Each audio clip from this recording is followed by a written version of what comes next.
শাহিওয়াল এই জাতের গরু কেন পালবেন? এই জাতের গরুর পালার সুবিধাটা কি? এই জাতের গরু দৈনিক কত কেজি দুধ দিয়ে থাকে এবং পূর্ণবয়স্ক একটি শাহিওয়াল ষাঁড়ের ওজন কত কেজি হয়ে থাকে এবং এই জাতের গরু কেন পালবেন না, সবকিছু জানতে পারবেন আজকের এই ভিডিওতে। এই জাতের গরুর উৎপত্তিস্থল পাকিস্তানের পাঞ্জাব প্রদেশের শাহিওয়াল এলাকায় এবং বর্তমানে বাংলাদেশ, ভারত, নেপাল এই জাতের গরু ব্যাপকভাবে পালিত হয়। মূলত জেবু প্রজাতি থেকে এই জাতের উৎপত্তি। চলুন শুরু করি শাহিওয়াল জাতের গরু কেন পালবেন। শাহিওয়াল মূলত ডুয়াল পারপাসে চমৎকার রেজাল্ট দেয়। এক কথায় বলতে গেলে শাহিওয়াল জাত মূলত দুধ এবং মাংস দুটোই উপযোগী এবং এই গরুগুলো তীব্র গরমেও সহজেই টিকে থাকতে পারে। তাই উষ্ণ আবহাওয়ার দেশে এক নম্বর জাত হিসেবে এই গরুকে বিবেচনা করা হয়। শাহিওয়াল জাতটি মূলত পাকিস্তান ও ভারতের সীমান্ত এলাকায় উৎপত্তি হয়েছে, কিন্তু বাংলাদেশের আবহাওয়ায় সবথেকে বেশি ভালো মানিয়ে নিতে পারে এবং এই জাতটিকে দক্ষিণ এশিয়ার সবথেকে বেশি দুধওয়ালা জাত বলা হয়। শাহিওয়াল গরু দৈনিক 12 থেকে 18 লিটার পর্যন্ত দুধ দিয়ে থাকে এবং ভালো যত্ন নিলে 20 লিটার প্লাস দুধ দিয়ে থাকে। শাহিওয়াল গরুর দুধের ফ্যাটের পরিমাণ অনেক বেশি,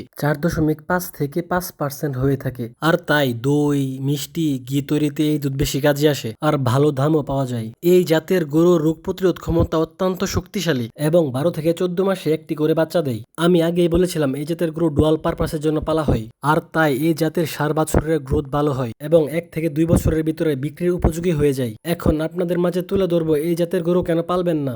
এই জাতের গরু সাধারণত ঠান্ডা এবং আর্দ্র আবহাওয়ায় মানিয়ে নিতে পারে না। শীতকালে সহজেই ঠান্ডা লাগে, ভেজা এবং কাদা পরিবেশে দ্রুত অসুস্থ হয়ে পড়ে, আর তাই এই বিষয়টা আপনাকে লক্ষ্য রাখতে হবে। বিশুদ্ধ জাত পাওয়া কঠিন। বাংলাদেশে পিওর শাহিওয়াল গরু খুবই বিরল।